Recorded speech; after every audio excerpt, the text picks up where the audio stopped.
अपनी मंजिल को भुला कर जिया तो क्या जिया, अपनी मंजिल को भुला कर जिया तो क्या जिया, है दम तुझमें तो उसे पा कर दिखा, लिख दे खून से अपने कामयाबी की निशानी और बोल उस किस्मत को दम है तो मिटा के दिखा। हेलो दोस्तों, स्वागत है आपके YouTube channel NEET coaching classes पर। आज हम क्लास 9th के चैप्टर नंबर 1 संख्या पद्धति पर चर्चा करेंगे। मतलब संख्याओं के बारे में जानेंगे। आज पहले परिचय लेंगे, पहले चैप्टर का संख्या पद्धति होती क्या है। तो समय को जाया न करते हुए अपने टॉपिक पर आते हैं। देखिए, संख्या पद्धति है। संख्या पद्धति होती क्या है। देखिए, संख्या पद्धति किसे कहते हैं। यदि आपके पास प्रश्न हो तो आप बताएंगे उसका आंसर। संख्या को लिखने और संख्याओं के नामकरण को व्यवस्थित क्रम में की प्रक्रिया संख्या पद्धति कहलाती है। जैसे संख्या को लिखने का ढंग, मतलब कौन सी संख्या किस संख्या में मतलब विभाजित की गई है, इसके बाद उसका नामकरण, उस संख्या का क्या नाम दिया गया है। जैसे प्राकृत संख्या, पूर्ण संख्या, पूर्णांक, परमेय संख्या, अपरमेय संख्या। इसी प्रकार देखिए, उनको व्यवस्थित रूप से उनका नामकरण करना ही संख्या पद्धति कहलाता है। तो संख्याओं को लिखने और संख्याओं के नामकरण के व्यवस्थित करने की इस प्रक्रिया को ही हम क्या कहते हैं, संख्या पद्धति का। जैसे संख्याएं हमारे पास कैसी होती हैं, 0 1 से लेके अनंत तक, 1 2 3 4 5 7 8 9 10 अनंत तक, ये सभी क्या है, ये सभी आपकी संख्या पद्धति के अंतर्गत आते हैं। देखिए, संख्या पद्धति के प्रकार। संख्या पद्धति होती हैं 2 प्रकार की। संख्या पद्धति होती हैं 2 प्रकार की, 12 प्रकार की। संख्या पद्धति 12 प्रकार की होती हैं। देखिए, सबसे पहली संख्या आपकी होती है प्राकृत संख्या। देखिए, ऐसी संख्याएं जिन्हें हम गिनते हैं या फिर वस्तुओं, ऐसी संख्याएं जिनके द्वारा हम वस्तुओं की गणना करते हैं। जैसे हमारे ऐसे कमरे में 10 टीवी, 1 टीवी, 5 कुर्सी, इसके बाद 2 तख्ते, 1 बेड, इसी प्रकार से गिनती करते रहते हैं। ऐसे हमारे बैग में ऐसे 2 किताब, 2 पेंसिल, 2 कटर, 2 मिट्टा है। से मतलब कि वस्तुओं की गणना करना ही हमारा प्राकृत संख्या के अंतर्गत आता है। तो हम कह सकते हैं ऐसी संख्याएं जिन्हें हम गिनते हैं अथवा जिनके द्वारा हम वस्तुओं की गणना करते हैं, उसे हम प्राकृत संख्या कहते हैं। जैसे वो संख्या कौन कौन से होते हैं, 1 से लेके अनंत तक, 1 से लेके अनंत तक। फिर देखिए, सम संख्या क्या है, ऐसी संख्याएँ। देखिए, सम है ऐसी संख्याएं जो 2 के क्या हो, पहाड़े में आ जाएं, 2 के पहाड़े में आए, उन्हें क्या कहते हैं, उन्हें कहते हैं सम संख्या। ऐसे 2 1 9 2, 2 दूनी 4, 2 3 6, 2 4 8, 2 5 10, ऐसे चला जाएगा अनंत तक। फिर विषम संख्या क्या है। विषम संख्या है ऐसी संख्याएं जो 2 पहाड़ ना, देखिए 1 आता है, 2 पहाड़ नहीं आता। 2 1 9 2, 1 9 2, 2 से ही हमारा पहाड़ा शुरू होता है। फिर देखिए 3 1 9 3 है, इसमें नहीं आता। तो देखिए 5 1 9 5, 7 1 9 7, 9 1 9 9, ये सभी हमारी संख्या जो है 2 पहाड़ नहीं आती, अर्थात हम कह सकते हैं ये संख्याएं क्या है, विषम संख्याएं। फिर देखिए पूर्ण संख्या क्या है।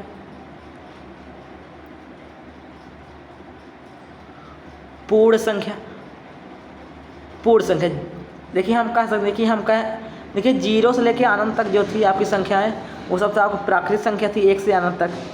अब जो 0 इसमें जुड़ गया, तो हम कह सकते हैं कि प्राकृतिक संख्या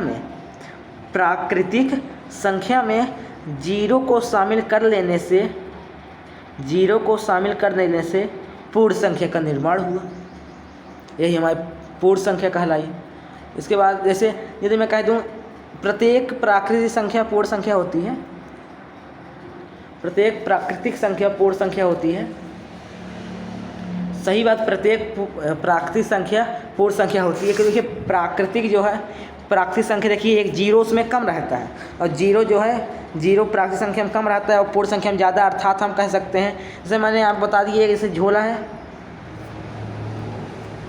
है, ये किससे छोटा झोला है, ये आपका पूर्ण वाला झोला है, और ये आपका प्राकृतिक वाला।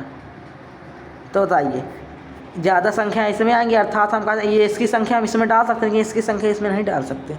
तो कह सकते हैं प्रत्येक प्राकृतिक संख्या पूर्ण संख्या होती है, परंतु प्रत्येक पूर्ण संख्या प्राकृतिक संख्या नहीं हो सकती।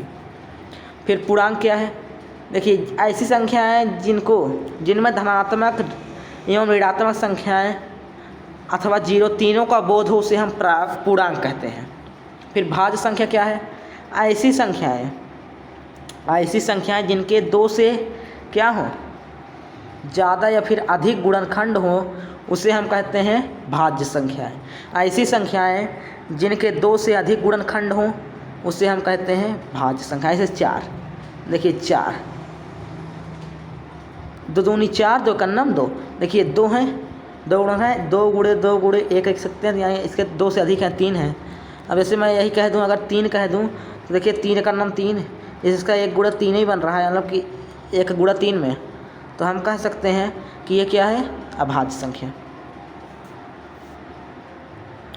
फिर अभाज्य संख्या देखते हैं, देखिए 3, 5, 7, 11, ये सब क्या है, हमारी अभाज्य संख्या। ऐसी संख्याएं जिनके 2 से केवल 2 गुणनखंड हों उसे क्या कहते हैं, अभाज्य संख्या। सहभाज्य संख्याएं, ऐसी संख्याएं जिनका HCF क्या हो, 1 हो उसे सहभाज्य संख्याएं कहते हैं। परिमेय संख्या, ऐसी संख्याएं जिन्हें हम P/Q के रूप में लिखते हैं, अर्थात अंश बटा हर के रूप में लिखते हैं, और जो हर होता है वो 0 के बराबर कभी नहीं होता, यानी Q ≠ 0, उसे हम क्या कहते हैं, परिमेय संख्या। अपरिमेय संख्या, ऐसी संख्या जिन्हें हम P/Q के रूप में व्यक्त नहीं कर सकते हैं उसे अपरिमेय संख्या कहते हैं।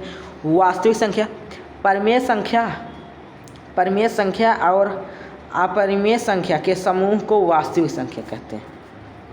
फिर अवास्तविक संख्या क्या थी कि परिमेय और अपरिमेय के समूह को वास्तविक संख्या कहते हैं। और अवास्तविक संख्या, जैसे आप करड़ी के अंदर अगर माइनस का चिन्ह है तो आप उसे कहेंगे अवास्तविक संख्या। फिर देखिए हम परिभाषा सही इसका देख लेते हैं। प्राकृतिक संख्या क्या है, इसको अंग्रेजी में क्या कहते हैं, नेचुरल नंबर। अंग्रेजी की भाषा में इसे क्या कहेंगे, नेचुरल नंबर। अंग्रेजी की भाषा में इसे नेचुरल नंबर कहते हैं।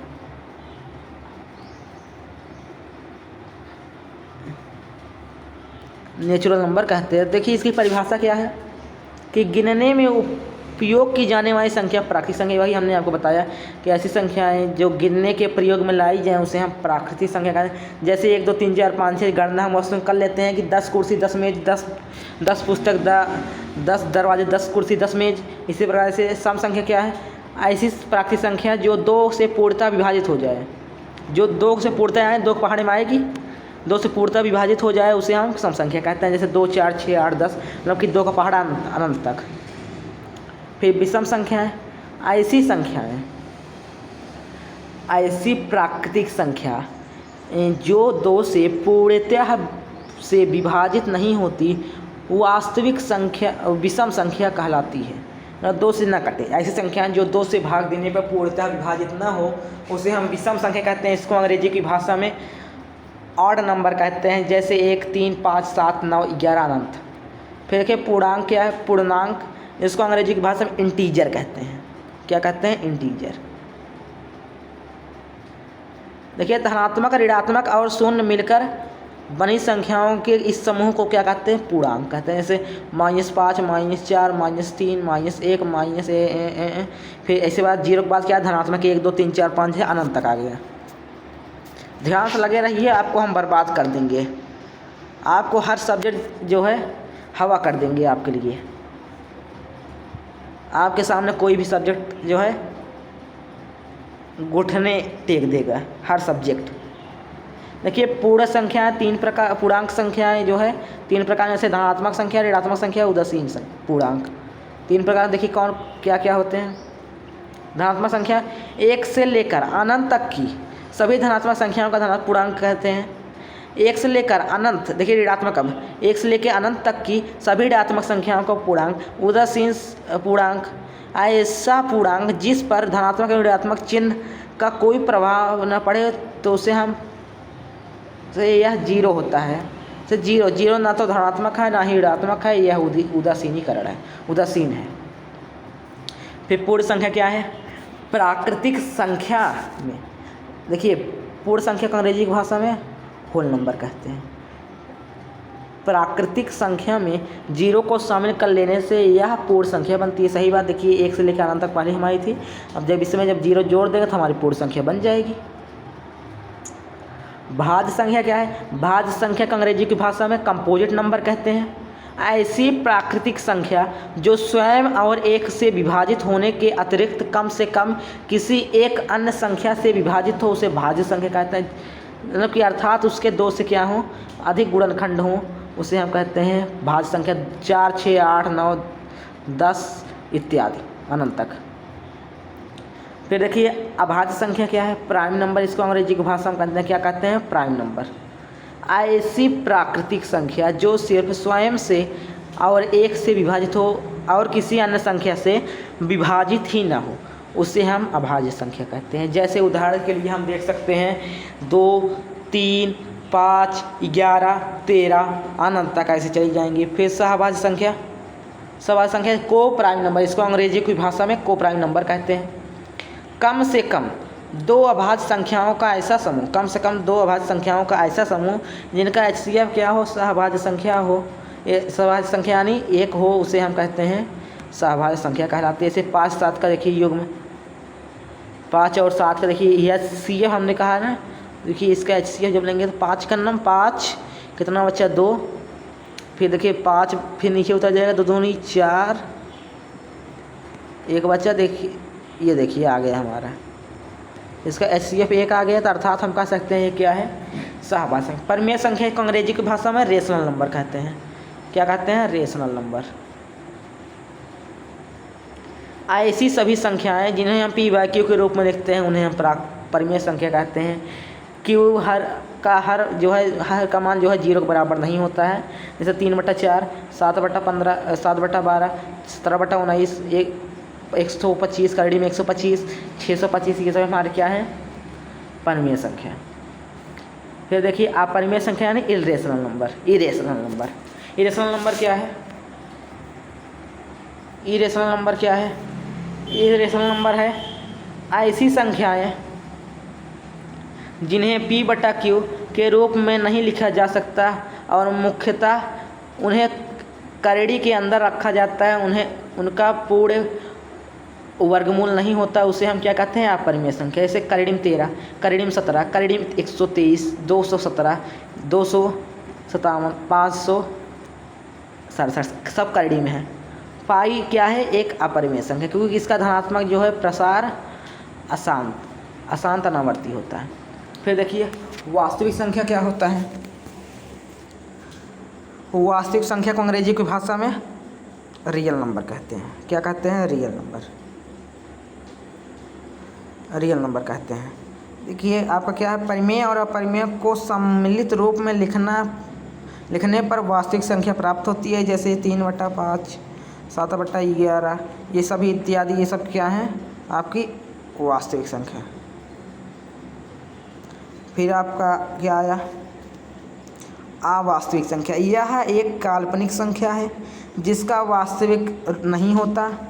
अवास्तविक संख्या या काल्पनिक संख्या को इकाई से दर्शाया। जैसे देखिए करड़ी में -3, करड़ी में -4, करड़ी में -12, करड़ी में -17 इत्यादि, ये सभी क्या हैं? अवास्तविक संख्याएं।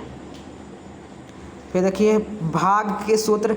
भाग बराबर क्या होता है? भाजक गुणे भागफल धन शेषफल। अब कक्षा 4 में भी पढ़ चुके होंगे। भाज्य बराबर भाजक गुणे भागफल धन शेषफल। फिर भाज्य माइनस शेषफल बराबर क्या होता है? भाजक गुणे भागफल।